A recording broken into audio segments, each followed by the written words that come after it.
Hi, I'm Kate, and today I'm going to show you how to make a tincture that will help support general stress that you might be experiencing in your life. We will grab a clean jar and we're going to begin to make our tincture. I chose my favorite 5 herbs here. So Oatstraw is a lovely, nourishing nerve tonic.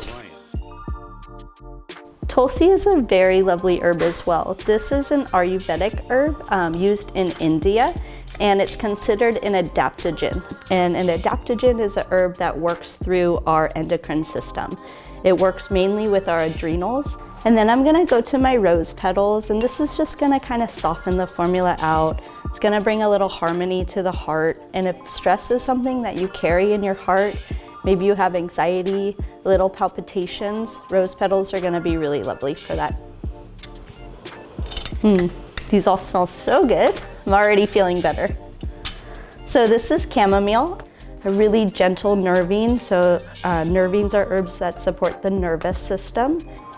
And then lemon balm, which is in the mint family. Lemon balm is really used as an uplifting herb. It's a wonderful antidepressant.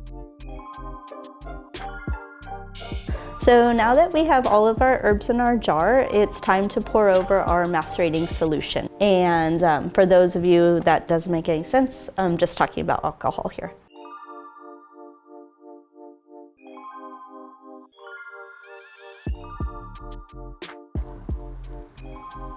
So we'll just write a label out that says all the herbs and the date, and make sure to gently macerate it or give it a nice little shake every day, and keep it in a cool, dark space like a kitchen cabinet is perfect. I'm gonna take my tincture that we made, and it smells so good, and I'm just gonna pour it off and get every last bit in there.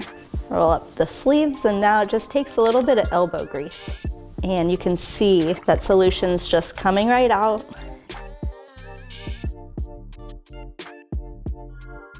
Thanks for making tincture with me.